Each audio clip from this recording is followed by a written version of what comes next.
আমাদের যে ফোনটি রয়েছে সেই ফোনটির মূল্য হচ্ছে স্যামসাং গ্যালাক্সি A07। এই ফোনটাতে সমস্যা হচ্ছে প্লে স্টোর কাজ করে না। অর্থাৎ আপনার ফোনে যদি প্লে স্টোর কাজ না করে, প্লে স্টোর থেকে কোনো কিছু ডাউনলোড করতে না পারেন এবং প্লে স্টোর ফুল দেখায়, তাহলে যে কাজটি করলে আপনি মূলত এখান থেকে ডাউনলোড করতে পারবেন এবং সহজেই সমস্ত কিছু সফটওয়্যার ইনস্টল করতে পারবেন, সেটা আমি দেখিয়ে দিব। এই জন্য আপনার হাতে থাকা ফোনের প্রথমে সেটিংস নামের যে অপশনটা রয়েছে সেটাকে খুঁজে বের করতে হবে, দেন তারপর আপনি সেই সেটিংস নামের অপশনটাতে কিন্তু চলে যাবেন।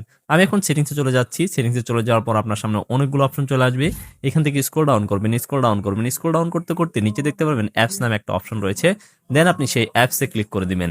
অ্যাপসে ক্লিক করার পর আপনার সামনে অনেকগুলো অপশন চলে আসবে। এখান থেকে আপনাকে খুঁজে বের করতে হবে গুগল প্লে সার্ভিসেস এবং কি গুগল প্লে স্টোর, এইটা নামে দুইটা অপশন রয়েছে। আপনাকে দুইটা অপশনে কিন্তু খুঁজে বের করতে হবে। আপনি স্ক্রল ডাউন করবেন, দেখতে পাচ্ছেন গুগল প্লে সার্ভিসেস নামে যে অপশনটা রয়েছে সেটাতে ক্লিক করে দিব। সেটাতে ক্লিক করার পর এখান থেকে স্ক্রল ডাউন করার সাথে সাথে দেখতে পারবেন স্টোরেজ।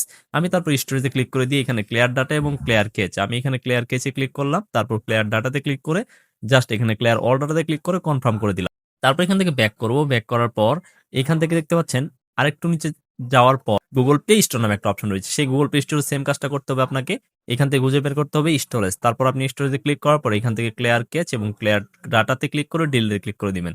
দেওয়ার পর আপনার ফোনটা ডাটা কানেকশন দিয়ে নিবেন, আপনার ফোনের প্লে স্টোরের সমস্যার সমাধান হয়ে যাবে।